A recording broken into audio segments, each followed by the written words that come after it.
Pierre Palmade réalise l'horreur de ce qu'il s'est passé, a fait savoir sa famille dans un communiqué. Testé positif à la cocaïne et aux médicaments de substitution, l'ami de Muriel Robin a provoqué un violent accident de la route, en Seine-et-Marne, ce vendredi 10 février. Si l'humoriste est sorti de réanimation, l'état des autres victimes reste pour l'heure très critique. Depuis quelques mois, celui qui a été révélé dans l'émission La Classe n'était visiblement pas au mieux de sa forme. Afin d'oublier la réalité, il avait tendance à se réfugier dans les drogues, particulièrement la cocaïne, à laquelle il est addict. Depuis octobre dernier, il était très déprimé. Il s'était mis en retrait de son entourage et avait replongé dans la coke et les rencontres sexuelles via Internet, a indiqué une source bien informée, dans le nouveau numéro de Gala, à paraître en kiosque ce jeudi 16 février. Celui qui a déjà été condamné par le passé avait pourtant tenté de s'en sortir.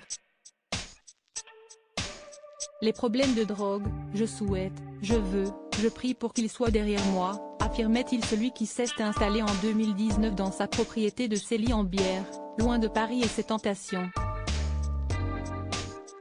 Mais son addiction à la drogue était visiblement plus profonde qu'il ne pouvait l'imaginer. Quand la consommation de drogue est associée à des souffrances existentielles et à une dimension sexuelle, c'est encore plus difficile d'en sortir, a rappelé un expert en addiction dans nos pages. Et de souligner, après 24 heures de fiesta, en fatigue excessive, on ne prend pas le volant, point. Supérieur à Pierre Palmade, Muriel Robin, Michel Larocque, Véronique Sanson. Les femmes de sa vie. Pierre Palmade placé en garde à vue ce mercredi 15 février, l'humoriste de 54 ans, hospitalisé au Kremlin-Bicêtre, Val-de-Marne, a été placé en garde à vue. Son état de santé lui permettant désormais d'être auditionné, le feu vert a été donné par les équipes médicales pour qu'il soit interrogé, ont rapporté nos confrères de BFM TV ce mercredi 15 février. Comme l'a précisé Le Parisien, 2 enquêtes ont été ouvertes par le parquet de Melun, l'une pour homicide et blessure involontaire pour l'accident qui a eu lieu, et une seconde pour infraction à la législation sur les stupéfiants.